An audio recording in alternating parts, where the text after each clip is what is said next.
በግለሰብ ወይም በአንድ ሰው ላይ መተት ሲመተትበት ምልክቶቹ ምንድናቸው የሚለውን ስንመለከት አይነ ጥላ መንፈሳዊ የሆኑ ወጣቶችንም ጭምር ካህናትን፣ መነኮሳትን፣ ሰንበት ተማሪውንም የጽዋ ማህበር ላይ ያለ ብቻ በየትኛው ማየት ህይወት ውስጥ ሆናችሁ እኔ መንፈሳዊ ነኝ ብላችሁ የምታስቡ የማህበራዊ ሚዲያ ተከታታይ ሆናችሁ በሙሉ ግሎሲ የምትፈጽሙ ከሆነ አይነ ጥላዋ ምንድነው ፍላጎቷ? አይነ ጥላና የዛር መንፈስ በማቃዠት የሚስተካከላቸው የለም።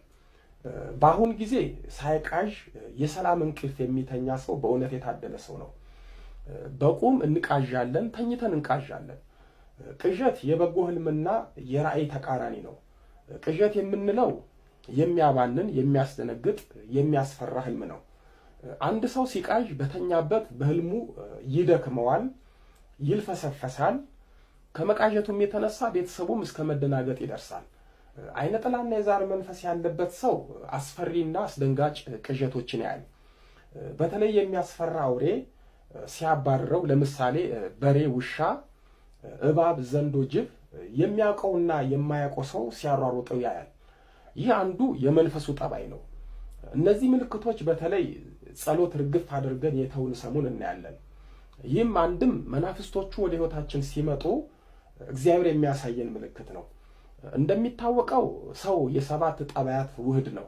እነሱም አራቱ ባህሪያተ ስጋ ማለትም ነፋስ፣ ውሃ፣ አፈር፣ እሳት እና ሶስቱ ባህሪያተ ነፍስ ለባዊነት፣ ነባቢነትና ህያውነት ናቸው። እግዚአብሔር እነዚህን ባህሪያት አስማምቶ ምድራዊ መልአክ ሰውን ፈጠረ። እንደ ሊቃውንቱ አባባል ሰው ህልም የሚያየው ወይም የሚቃዣው ባህሪያተ ስጋው ሲያይልና ሲገዛው ነው። ለምሳሌ አንድ ሰው በተፈጥሮ ውሃ ዋኝቶ ላያውቅ ይችላል። በህልሙ ግን ሰፊ ባህር ገብቶ በመዋኘት የሚያወጣው እስከሚያጣ ሲጨነቅ ያድራል፣ አሊያም በመዋኘት ሲደሰት ያድራል። ይህ የሚሆነው ከአራቱ ባህሪያት የውሃ ባህሪ ሲያይልበት የሚከሰት ነው። አንዳንዴም እንደ አሞራ በአየር ላይ ስንበር ከሰማይ ጠቀስ እንደ ሚሳኤል እየተምዘገዘግን የእውነት የተፈጠፈጠን እስኪመስለን ድረስ ስንጨነቅ እናድራለን። ይህም የሚሆነው የነፋስነት ባህሪያችን በርትቶብን ስናድር ነው። ሌላ ጊዜም በእውናችን የምንፈራው እሳት ውስጥ እንደ ራምቦ በውስጡ ስንሮጥ የተቃጠለን እስኪመስለን እንጨነቃለን። ይህም የእሳትነት ባህሪያችን ከሶስቱ በልጦ ያደርን ቀን ነው። ደግሞ ከአስፈሪ ተራራና በየጉድጓዱ ስንዘል፣ ሀገር ምድሩን ስንዞር፣ ወደ ጥልቅ ገደል እየተገለባበጥን ስንገባ፣ ከገባንበት ገደል ለመውጣት በእጃችን እየፏጨርን በእግራችን እየታገልን ቁና ቁና እየተነፈስን እየተሳቀቅን ተራራ ለመውጣት ወደ ሜዳው ለመድረስ የምናደርገው አድካሚ ጉዞ ከገሃዱ ዓለም በይበልጥ ሲያደክመን እናድራለን። ይህ አስጨናቂ ነገር የሚሆነው ከአራቱ ባህሪያተ ስጋ የአፈርነት ባህሪያችን በልጦ ስናደር ነው። አንዳንድ ሊቃውንት እንደሚሉት ከሆነ በሰው ሰውነት ውስጥ ሳፍራና ዳውዳ ወይም ነጭና ጥቁር የተባሉ ሁለት የደም አይነቶች አሉ። ጥቁሩ አንሶ ወይም ደክሞ የተኛን ቀን የነጩ ጉልበት ይበረታል። በዚህም ጊዜ ጸሎት ስንይዝ ቅዱስ ትንቢታዊ ህልምና መላካዊ ራእይ እናያለን። ነጩ ሲደክምና ጥቁሩ ደም ሲበረታ በስጋዊ ባህሪ ሰጥመን በተለይ በስካር፣ በርኩሰት፣ በዝሙት ስንማረክ ነጩ ደም ይደክምና ጥቁሩ ይበረታል። በዚህም ምክንያት ክፉ ህልም፣ መጥፎና ክፉ መንፈስ፣ ፍርሃትና ድንጋጤ፣ ሐዘንና ጭንቀት፣ ቅዠት፣ መባተት፣ መደናገጥ የመላበት ህልም እናያለን ይላሉ። በዛም አለ በዚህ መጥፎና አይነ ጥላና መንፈሳዊ ዛር መንፈሳዊ ህልሞችን ሊያሳዩን ይችላሉ። ብዙዎቻችን ስለምንቀርበው ስለምንወደው ሰው ግን ከዛ ሰው ጋር የጮኝነት ግንኙነት ከሌለን አይነ ጥላችንና ከቤተሰብ የወረስነው የዛር መንፈስ ከዛ ሰው ጋር የትዳር ህይወት እንዳለን በመንፈሳዊ መገለጥ መልእክት ሊነግረንና ከዛ ሰው ጋር እህል ውሃ እንዳለን መልካም ህልም ሊያሳየን ይችላል። አንዳንዶች ህልማቸውን ሳያጤኑ በጸሎት ሳይመረምሩ ህልማቸው የአርያም ህልም እየመሰላቸው ስተዋል። መውጣት የማይችሉበት ህይወት ውስጥ ገብተዋል። እነዚህ ከመናፍስቶች ያዩአቸው ህልሞች በሙሉ ልክ እንደሆኑ ያዩአቸው ህልሞች ጠብ እንደማይሉ አድርጎ ያሳምኑናል። አይነ ጥላ መንፈሳዊ የሆኑ ወጣቶችንም ጭምር ካህናትን፣ መነኮሳትን፣ ሰንበት ተማሪውንም የጽዋ ማህበር ላይ ያለ ብቻ በየትኛው ማየት ህይወት ውስጥ ሆናችሁ እኔ መንፈሳዊ ነኝ ብላችሁ የምታስቡ የማህበራዊ ሚዲያ ተከታታይ ሆናችሁ በሙሉ ግሎሲ የምትፈጽሙ ከሆነ አይነ ጥላዋ ምንድን ነው ፍላጎቷ? አንደኛ ውጭ ሄጄ ከማመነዝር ሴት ጋር ሄጄ እንድትከምል እዚህ ለጊዜው እግዚአብሔር ከዚህ ነገር ይገላግለኛል ብለው ይጀምሩታል። አንድ ገዳምም ያሉትም አንዳንድ የካቶሊክ ገዳማት ይቅርታ እስከ መጠየቅ የደረሱት መነኮሳቶቻቸው ማለት ነው፣ ቄሶቻቸው ወይም ደግሞ የእነሱ ባህታዊ የምንላቸው ወይም ደግሞ ከሰው ጋር የማይገናኙት ይቅርታ እስኪጠይቁ ድረስ የሆነው እኮ በዚህ ምክንያት ነው። ከገዳም ስለማይወጡ በዚህ ግለ ወሲብ ተጠቅተው በካሜራ የተጋለጡ በጣም ብዙ የተለያዩ ዩቲዩበሮች ይሄንን እያደረጉ እያጋለጧቸው ራሳቸውን ያጠፉ መነኮሳትና ካህናት ሁሉ አሉ። የካቶሊክ ዶክመንተሪ ላይ ማለት ነው። ይሄዱና ገዳማት ላይ አባቴ ይባርኩኝ ምናምን ለማለት ብለው ሄደው ካሜራ ደቅነው ይመጣሉ። ከዛ ያንን ላይቭ ይለቁታል። በጣም የሚገርም ነገር ነው። እና በየገዳማቱ በየቦታው ላይ ሴትን ስለማያገኙ ወይም ደግሞ ለዚህ ነገር በጣም ሩቅ ስለሆኑ በግለ ወሲብ የሚሰቃዩም ደግሞ መንፈሳውያን ደግሞ አባቶችና እናቶችም አሉ። ይሄ መካድ የለበትም፣ ያለ ነገር ነው። እንዴት ነው ከዚህ ነገር የምንላቀቀው? አንደኛ ስግደት አብዝቶ መስገድ። ስግደት ስለማይሰግዱ የጸሎት ህይወታቸው ሰነፍ ስለሆነ ነው ይሄ ግለ ወሲብ የሚያጠቃቸው። ስግደት ሲያዘወትሩ አንደኛ ስጋቸው ለነፍሳቸው ይገዛና እግዚአብሔርም ኃይል ይሰጣቸዋል፣ የእግዚአብሔር መልአክም ይቀርባቸዋል፣ እርኩስ መንፈሱም ይርቃቸዋል። ግለ ወሲብ የሚያሰራቸው መንፈስ ይርቃል ማለት ነው። ሁለተኛ ነገር ደግሞ እግዚአብሔር ሆይ ይቅር በለኝ ብለው በሚሰግዱበት ሰዓት እግዚአብሔር ይቅርታውን መልሱን ይመልስላቸዋል። በዛ ደስተኛ የሆኑና ምህረት አግኝቻለሁ የሚል ድጋሚ ወደ ኃጢአት አልመለስም የሚል አእምሯቸውን ያሳምኑታል። በየቀኑ ቡና በመጠጣት ሱሰኛ እንደምትሆኑት ሁሉ በየቀኑ ግለ ወሲብ በመፈጸም ሱሰኛ የሚሆንበት ሁኔታ ስላለ ከዚህ ሱስ ለመላቀቅ ጥረት እያደረጉ ሲሰግዱ እየረሱት ይመጣሉ። ለምን? በጸሎትና በስግደት ቢዚ ስለሚሆኑ ማለት ነው። ሌላው ከህብረተሰብ ከሰው አለመራቅ ደግሞ ወደ ከተማ ውስጥ ያላችሁ መንፈሳውያን ወንድሞች ደግሞ ብቻችሁን አለመሆን። ብቻችሁን የምትኖሩ ካላችሁ ደግሞ በተደጋጋሚ ጸሎት ክፍል እየገባችሁ እየጸለያችሁ ከስራ እንደመጣችሁ ቢዚ የሚያደርጋችሁ የቴሌቪዥን ፊልም ማየት ይሻላል። ፊልም አይታችሁ ከዛ በኋላ ስብከት አይታችሁ ከዛ ጓደኞችም ካሏችሁ ደግሞ ፍቅረኛም ካለ ደግሞ ከፍቅረኛ ጋር ደግሞ እንደዛ ነው የሚሻለው። ለብቻ አለመሆን። ለብቻ በምትሆኑበት ሰዓት ሻወር ቤት ረጅም ሰዓት በምትቀመጡበት ሰዓት የሚመጣ ኃይል አለ፣ የሚመጣ መንፈስ አለ። በላሁን ጀምር አሁን ብቻ አይደለ እያለ ይወጣውጣ በቃ አይምሮን ይወሰውሰዋል። ልክ እንደዛ አይነት ስሜት እንዳይሰማ ቶሎ ብሎ ከሰው ጋር መቀላቀል። በግል ክፍል ውስጥ ተቀምጦ ቤተሰብ እዛ ተቀምጦ ግል ክፍል ውስጥ ቆልፎ አለመቀመጥ፣ ለመተኛት ብቻ ወደ ክፍል መግባት ወይ ለመጸለይ ብቻ መግባት። ይሄ እንዳለ ሆኖ ደግሞ ሌላው ስንሰግድ ኃይል እንድናጣ ነው አይነ ጥላ ወይም ደግሞ ይሄን ግለ ወሲብ የሚያስፈጽምን የዝሙት መንፈስ ግለ ወሲብ የሚያስፈጽምን ኃይል እናጣለን። ለእግዚአብሔር አንሰግድም፣ ጎንበስ ቀና አንልም፣ እምቢ አለኝ እንላለን። 12 መስገድ አቃተኝ። ኧረ እንዴ አለ እኮ ስንት ማያሰግድ እኮ ዲስክ መንሸራተት አለ፣ ሪህ የሚባል አለ። አጠቃላይ ጎንበስ ብዬ ቀና ስል ራሴን ያመኛል። ብዙ ምክንያቶች አሉ አይደል? ከሁሉ የሚብሰው ግን ይሄኛው ጉዳይ ነው። ኃይል ማጣት፣ ለመስገድ ገዳማት ለመሄድ ቆሞ ለማስቀደስ ረጅም ሰዓት ቆሞ ለማስቀደስ ለእነዚህ ነገሮች ኃይል እንድናጣ አይነ ጥላ መንፈሳዊ ከሆኑ በኋላ እንኳን ራሱ ይሄን ነገር እንዳይቀር ልታረግ ትችላለች እና ለእግዚአብሔር በቂ የሆነ መስዋዕት እንዳናቀርብ ታደርጋለች ማለት ነውና የኔም ተራ ይቅርብኝ ይል የነበረው የድሮውን ዛር ታስታውሳላችሁ። ሳስተምር ቤተክርስቲያን እናቶቻችን አስቀድሰው ሲወጡ ሳር ገዝተው ቡና ገዝተው ዕጣን ገዝተው መጥተው ደግሞ ቤት ውስጥ ደግሞ ለዛሩም ደግሞ ተረኛውን እንደዛው ቅዳሴ ይቆሙለታል። እዛም ለእግዚአብሔር እዚህ ደግሞ ለከራማው ለዛሩ ማለት ነው። በወጣቱም ላይ የሚታየው ይሄ ነው። በአንድ በኩል መንፈሳዊ ናቸው፣ በአንድ በኩል ደግሞ ግለ ወሲብ ይፈጽማሉ።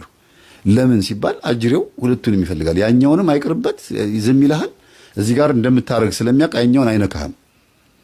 ኃጢአት የምትሰራ ከሆንክ ወይም ኃጢአት የምትሰሪ ከሆንሽ በሌላ በኩል ላይ ተንኮል ካለብሽ፣ ግለ ወሲብ ችግር ካለ፣ የዝሙት ችግር ካለብሽ፣ ብቻ በአጠቃላይ የሆነ ድብቅ ኃጢአት ካለብሽ መንፈሳዊ ሕይወትሽን አይነካም። ለምን? እንደዚህ እንደምታረጊ ስለሚያውቅ ይሄኛውን ነገር የሚጠብቀው ከዛ ጸሎትሽ እንደማያደርግ ያውቃል። ለምን? አይምሮሽ እዚህ ጋር ኃጢአት እየሰራሽ መንፈሳዊ ጨዋታ ስለምትጫወቺ በጥርጣሬም ነው የምትጸልዪው። በኃጢአተኝነት ስሜት ነው ወይም ደግሞ እግዚአብሔር ይሰማኛል አይሰማኝም፣ እንደው ባልሄድ ይሻለኛል፣ ዝም ብዬ እኮ ነው የምመላለሰው በሚል ስሜት ስለሆነ አያደርግም ጸሎቱ። ይሄን ስለሚያውቅ ሰይጣን አይነካም። በራስሽ ጊዜ እንደምትቀር ያውቃል። እዚህ ጋር የራሱ ተራ እንደማይቀር ያውቃል። ልክ መስገድ፣ መጾም፣ መጸለይ ስትጀምሩ ስጋችሁ መግራት ስትጀምሩ ይላል ግብር ላጣ ነው እንዴ ይላል። የዛን ሰዓት ላይ ነው ንቅንቅ ብሎ የሚጀምረው። የሌለ በቃ ቅዳሴ ላይ ሆኖ ሌላ ሐሳብ ያመጣል።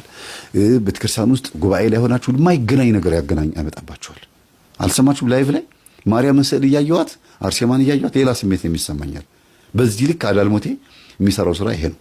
በግለሰብ ወይም በአንድ ሰው ላይ መተት ሲመተትበት ምልክቶቹ ምንድናቸው የሚለውን ስንመለከት የወለላይቱ እመቤት ልጆች አንድ ሰው መተት ሲመተትበት የሚያሳየውና የሚያዩ ምልክቶች አሉ። እነሱም ራስን መጥላት፣ ከመጠን ያለፈ ድብርት ውስጥ መግባት፣ ባል ሚስትን፣ ሚስት ባልን ብሎም ልጆችንና ቤተሰብን በድንገት መጥላት፣ ስራ መጥላት ወይም ስራ ቦታ ለመሄድ፣ ስራ ቦታ በግድ መሄድ፣ ቢሄዱም በአግባቡ አለመስራት፣ በስራ ደስታ ማጣት፣ ስራ አለመስራት፣ የስራ ዕድል መዘጋት ወይም ስራ ማጣት፣ ለዛውም ስራ የሚያስይዝ ትምህርት ተምረው በስራ ደስታ ያጡ ስራ መቀያየር፣ ከሰው ጋር አለመግባባት፣ ሁሉም ሰው ይጠላኛል፣ ሁሉም ሰው ስለኔ ነው የሚያወራው ብሎ ማሰብና መጨነቅ፣ ከሰው ጋር አለመቀላቀል ማለትም ብቸኝነትን መምረጥና ከሰው መራቅ፣ ሰርቶ አመዳፋሽ መሆን ማለትም ሰርቶ የገንዘብ በረከት ማጣት፣ ከፍተኛ ፍርሃት ውስጥ መውደቅ፣ ራስንም ሰዎችንም አለማመን፣ መኖር መጥላት፣ ራስን ለማጥፋት መመኘትና ለማጥፋት መሞከር፣ እልም ያሉ ሰነፍ መሆን፣ እንቅልፍ ሰላም ማጣት፣ እንዲሁም እላፊ መተኛት ወይም ቤት ውስጥ ቀንም ሌሊትም መተኛትና ሲገላበጡ መዋል፣ አለመማር ወይም ተምሮ ስራ አጥቶ ከቤት መዋል፣ ትዳር አለመያዝ፣ በቤት ውስጥ ድንገተኛ ሰላም፣ ፍቅር፣ በረከት ማጣት፣ በሆነው ባልሆነው መጨቃጨቅ፣ መጣላት፣ ቤት ውስጥ አይጥ የማይዛቸው መርዝ የማይገድላቸው አይጦች መኖር፣ መርዝ ስትሰጧቸው መርዙን እየበሉ መራባትና መወፈር፣ አይጦቹም እየተሯሯጡ ቤት ውስጥ መጨፈር፣ ልብሳቸውን በተለይ በሳጥን ውስጥ ያስቀመጡትን የሚወዱትን ልብስ በአይጥ መበላት፣ የቤታቸው የነሱም የልብሳቸውም ጠረን በሚቀፍ ሁኔታ መሽተት፣ ቤታቸው የሚከብድ ስሜት መሰማት፣ ለምሳሌ ሳሎናቸው፣ መኝታ ቤታቸው ክብድ የሚል ስሜት መሰማት፣ እነሱም ይፈሩታል። በተለይ መኝታ ቤታቸው የቅዠትና የአስፈሪ ህልም መናኸሪያ ይሆናል። አስፈሪና አስደንጋጭ በተለይ የሚያባርራቸው፣ የሚያሳድዳቸው፣ ሊገድላቸው የሚታገል ሰውና ሊነክሳቸው የሚያባርራቸው ውሻና እባብ፣ ጅብ ያያሉ። የእነሱና የልጆቻቸው ፀጉር በከፍተኛ ሁኔታ ይቀጭማል፣ ይቀምላል። ቤታቸው መኝታ ቤታቸው ይቅማል። የቁንጫ፣ የቷን፣ የቅጫም፣ የበረሮና የተለያዩ ነፍሳት መጠራቀሚያ ይሆናል። ትናንሽ ነፍሳት በብዛት ቤት ውስጥ መገኘት፣ በቤቱ አካባቢና በስራው ቦታ ቁራዎች አለመጥፋት። ስትበሉ ስትጠጡ በስመ አብ ወወልድ ወመንፈስ ቅዱስ ስትሉ፣ ልብስም ስትለብሱ፣ የትም ስትገቡ፣ ጸሎት ስትጸልዩ መናፍስቶቹ እዚህ ላይ ሆነው ያያሉ እና ይበሳጫሉ። ለምሳሌ ምግብ ስትበሉ በስመ አብ ብላችሁ የምትበሉ ከሆነ ወይኔ በፊት እኮ በስመ አብ ሳይል ሲበላ አብረን ነበር የምንበላው ብለው ይቆጫሉ፣ ይናደዳሉ። ሁለተኛ ነገር ደግሞ ብዙ ጊዜ ልትበሉ ስትሉ የምታዛጉ ሰዎች አባታችሁ ነው እያላችሁ ማለት እስቲ ሞክሩት በተደጋጋሚ ይሄን ነገር ለ7 ቀን ወይም ለ14 ቀን ዝም ብላችሁ ሳትረሱ። በእርግጥ ይሄን ትምህርት የምታዳምጡ ሳትጸልዩ አትበሉ፣ ግን እንደ ልምድ ለሌሎችም ሰዎች እስቲ ይሄን ልምድ አካፍሏቸው። በስመ አብ ወወልድ ወመንፈስ ቅዱስ አሐዱ አምላክ ብላችሁ አባታችን ሆይ በሰማይ የምትኖራችሁ ገበታ ፊት እየጸለያችሁ ስምህ ይቀደስ መንግስትህ ትምጣ ምናምን እንደዚህ ያስብላል አይደል? በሰላም ቅዱስ ገብርኤል መልአኩ የተማረው ሰላም ለኪ ሰላም ለኪ ብሩንታ አንቲ ማለት ምናምን እንደዚህ ያስብላል። እና ምንድነው ስትሉ አብሮ ሊበላ የነበረው መንፈስ በጸሎት ተያዘ ማለት ነው። ስትጸልዩ አብሮ አይበላም ማለት ነው። ወይኔ ይላል ይነሳል ከእናንተ ላይ አብሮ ሊበላ አይችልም። ምግቡም ይስማማችኋል፣ ጨጓራ በሽታም አይሆንም። ምግቡም ይስማማችኋል፣ ለአካላችሁ ለሰውነታችሁ ለጠጋብ ሳይሆን ለስግደትና ለቁመተ ስጋ ያክል ወይም ደግሞ እንደ እግዚአብሔር ለማመስገን ያክል ይሆንላችኋል ማለት ነው። አለበዚያ የምትበሉት ምግብ ዝም ብሎ ግብስብሱ ይገባል። ፊታችሁ ቆንጆ ሆኖ አምሮበታል፣ ነፍሳችሁ ደግሞ ጥቁር ሆናለች። ከሃይማኖት ርቃ ሮብና አርብ ተበልቶ ጾማው ተቆርጦ ጠጁ ተጨልጦ ይባላል። አባቶቻችን እንደፈለጉ ይበላሉ። የሚገርም ሲዩት የሆነ ከረባትና ሱፍ ያደርጋሉ። የሚያማምር ልብስ ይለብሳሉ። ድንቡሽቡሽ ብሎ የሚያማምሩ ወንዶች አይታቸው፣ ሴቶቹ ደግሞ ቆንጆ የሚያማምሩ አለባበስ ሴክሬታሪ ቆንጆ ቀሚስ ያደርጋሉ። ጥፍራቸው ምናምናቸው ተቀባብቶ በቃ የሚያማምሩ ናቸው። ግን ስጋቸው ነው የሚያምረው። ነፍሳቸው ላይ ስትመጡ ወይም ነፍስ ላይ ስትመጡ የለም። ስለዚህ ባርከን በምንበላበት ሰዓት የተመጣጠነ የሆነ ሰውነት ይኖረናል። ለምን? ለስግደት እንነሳሳለን። ውፍረታችንም ከመጠን በላይ አይሆንም። አያችሁ። ስለዚህ የራሱን የቻለ ስግደት ትልቅ ጥቅም አለው። ጸሎት ትልቅ ጥቅም አለው። ባርኮ መብላት ትልቅ ጥቅም አለው። ምንድን ነው ነው ወደዚህ ጠቋር ነው። ስንት ዓመቱ ነው ላው ላይ ካለ? ከልጅነቱ ጀምሮ። ምንድን ናችሁ? 3 ነን አሁን የቀረነው። 3 ተንበርከክ። እዚህ ጋር ተዘጋጅ። አንተ ምንድን ነኝ ያልከኝ? አንተ የቢሮ መተት። የቢሮ መተት ምንድን ነው የምትሰራው? እሷ ሐኪም ነች። ነርስ ናት? አዎ ነው ዶክተር? ኧረ ነርስ ነች። ነርስ ናት። ሐኪሙንም በቃ ምንም አትለቅም። እሷ ምን ነርስ ነች? ግማታም ናት እኮ ብታይ። በቃ ሰው እኮ እሷ የነካችው ይድናል። እየጸለች ነው የምገባው። በዚህ ላይ ደግሞ አይታኛ መሆናችንን ካወቀች ሪፈር ወደ አንተ። ምን አባቷ ገባት? ምን አባቷ ገባት? ሪፈር ወደ ቤተ ክርስቲያን አንተ። አዎ ሪፈር ወደ አንተ። ምን አገባት እሷ እንዴ? በቃ ከዛ አስነሳንባት። አለቋን ምን አስነሳንባት? ሰራተኞችን አስነሳንባት። ጥልት ሁሉም ላይ ናቸው። በዚህ ትውልድ ውስጥ የምትጸልይ ከሆነ የምትንበረከክ የምትሰግድ ከሆነ ይጠልሃል ሰው ሁሉ። ወይ አስማተኛ ነው ይሉሃል። አስማቱ ደግሞ በጣም ከባድ ነው። አስማቱ ማን ነው? የድንግል ማርያም ልጅ ኢየሱስ ክርስቶስ። ድንግል ማርያም፣ ቅዱስ ሚካኤል፣ ቅዱስ ገብርኤል፣ ቅዱስ ሚካኤል፣ ቅዱስ ሩፋኤል፣ ቅዱስ ፋኑኤል። በቃ እነዚህ አስማቶቻችን ናቸው። ይበቃናል። ከዚህ የበለጠ ምን አለ? ይሄንን የሚበልጥ አስማት አለ እንዴ? የሚበልጥ ቢሆን ኖሮ የፈርዖን አስማት ድል ባላደረገ ነበር። ግን የፈርዖን አስማት ባህር ውስጥ ነው የተቀበረው። በቃ ከነ ፈርዖንና ከነ ሰራዊቱ። የኛ አስማት ደግሞ ማንም የሚቀብረው አይደለም። ስለዚህ 1000 ጊዜ አስማተኛ ነው ብትሉ ምን ብትሉ ምንም የምታመጡት ነገር የለም። አይሰራም። የእናንተ አስማት የኛ ይሰራል። የተደበቀውን ያወጣል።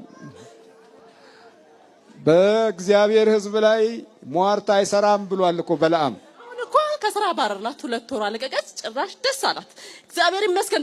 ጭራሽ ምስጋና ጀመረች። አሁን እኛ ከሄን ክርስቶስ ሰፊው ማዕድ አስቆምጦላታል። ለሷ የሚሰጣትን አለኝ አለች። እሷ የሚሰጠኝ ለሱ ከዚህ የበለጠ አለ አለች። አለ አዘጋጅቶላታል በሰፊው ለሷ የተዘጋጀው አለ። አሁን እኛ ከሄን በጥሩት ስንት ዓመት ነው ከያዝካት? አሁን 2 ዓመት። አዎ።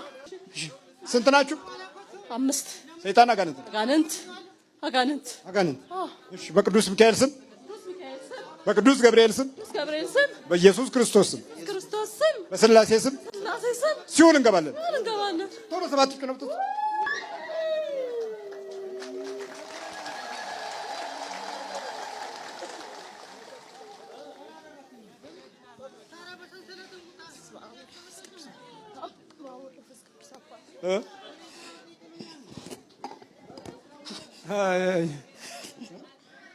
እንዴት ነው? እግዚአብሔር ይመስገን። እግዚአብሔርን እስቲ እልል ብላችሁ አመስግኑልኝ። ለዚህ ላደረሰን አምላክ እግዚአብሔር ክብር ምስጋና ይግባው። ለሱ የሚሳነው ነገር የለም። እግዚአብሔር ለዚህ አብቅቶኛል። አመሰግነዋለሁ። በርቺ። በፊት በጠንቋይ ሞከሩሽ፣ አሁን ደግሞ በደፍተራ መተት ሞከሩሽ።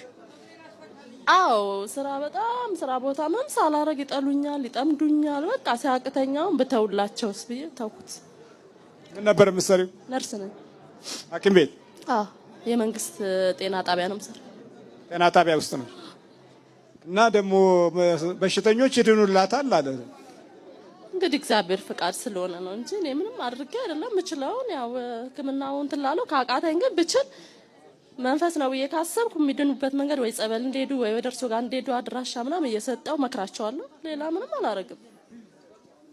አዎ እዛ ነው እንግዲህ እኔ በይ በርቺ። እሺ በርቺ። በርታ። አንተ ጠቋር ምንም አላረግንም። ዝም ብለን የታሰርነው አለ። ቆዝረው ብቻ ቁጭ አሉ እኮ። ደስ ይላል። እግዚአብሔር ስራ ጥሩ ነው። እርሶን እድሜና ጤና ይስጥልን። ምንም አላረግንም ማለት ስራ ሰሩ። እኔም አውቀዋለሁ ሲታወቀኝ ምንም እንትን አይደለም። ጸሎት አደርጋለሁኝ። ስራ ስሩ ትላቸዋል። አብረውኝ ይሰራሉ። ትእዛዝ ይታዘዙኛል። ምን እንዴት ነው? ጉልበት አላቸው? አረ በጣም ጉልበት አላቸው። ምንድን ነው የምትሰራው አንተ? እኔ ጋራጅ ነው የምሰራው። ጋራጅ አታሸክማቸውም? አንዳንዴ አንተ ያቃተ? ያግዙኛል። ያው እኔ ትእዛዝ ማለት ይቀበላል ሰይጣን ሲባል እኔ እንደ ቀልድ ነበር ይመስለኝ። እንደዚህ አድርግ ብዬ ካልኩኝ ያደርግልኛል። ይሄን አድርግ ሳትለው ያደርግ። ከዛም በኋላ ግን በቃ በማስም ነው አድርጉ የምትላቸው? እኔ በሚካኤል ስም ነው የማዛቸው። ቅዱስ ሚካኤል ስም ታዘዙ ነው የምላቸው። እና ልክ በቃ የማያልቀውን ስራ ቶሎ ጨርሳል። በቃ ያፈጥኑልኛል ያፈጥኑልኛል። በርታ እንግዲህ። ሚካኤል አካባቢ ነው ገራዡ። እዛ አካባቢ ስለሚሰራ በቅዱስ ሚካኤል ከኔ ጋር ትሰራላችሁ ይላቸዋል። ማጥፋቱን ትተው ጉልበት ሰጥተው አጠናቀው ሰርተው ያስረክባሉ። እንግዲህ ተመልከት፣ አማራጭም የለም። አይ አሁን ሰይጣኑ በጎ ሆኖ አይደለም የታዘዘው በቅዱስ ሚካኤል ስለተባለ ነው። እየገባችሁ ነው? ጥሩ ሰራተኛ ሆኖ አይደለም የታዘዘው። በቅዱስ ሚካኤል ትሰራለህ ከኔ ጋር ካለው ይሰራል በቃ።